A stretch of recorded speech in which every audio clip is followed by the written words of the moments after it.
There was a bunch of exciting news out of BlizzCon 2016, but the air was tinged with a slight sense of anticlimax. There was no huge news we weren't expecting that blew us all away. So we're going to look a little bit on the negative side. I'm Terry Schwartz here with James Duggan. James, what do you think was the biggest disappointment out of BlizzCon 2016? So let me start off by kind of asterisking this with putting that up in the air. The fact that I loved how they handled this relatively content-light year. They had a lot of really great announcements and things that we didn't expect. That being said, as a core Blizzard fan, I have to say that the lack of a huge major new expansion for anything other than Hearthstone, by the way. Hearthstone is a very, very biannual cadence. We expect that. We know that. No Diablo 4.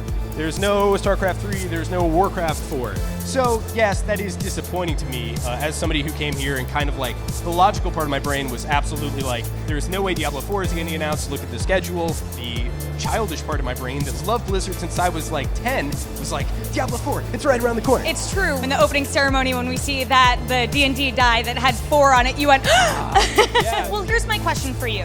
So BlizzCon obviously has announced really huge Blizzard games in the past. We got Overwatch last year. I think people knew there wouldn't be anything huge this year, but this is obviously a big event. Do you think that they should make a point to shift like They've done such a good job. I think this is the last thing they should consider when supporting their games. This is a great gathering of fans, but the fact that we just got a patch for World of Warcraft so recently after the expansion, we have a new raid coming, we have the Nighthold coming after that, Legion has been fantastic. So, yeah, it's a little disappointing to those of us here, but I am very happy with how they're supporting their games, and that to me is more important than them saving something for BlizzCon. Okay, so another little asterisk on Sure. this video titled Disappointment. Blizzard so supportive of their fans, even though they didn't have huge news to reveal. What do you think is some of the best stuff they've done to make this still a really great fan experience this year? I mean, they have the Dark Moon Fair upstairs. They announced this weird AI thing. They have the Necromancer from Diablo. And just to kind of showcase their credit of supporting their games, they pulled a resurrection on Diablo 3 in its launch state to what it is now, and the fact that they're still supporting that, even though they're not making any money from that game, except from people who are purchasing it, I think that kind of shows their goodwill nature towards supporting the products. They don't make a bad game.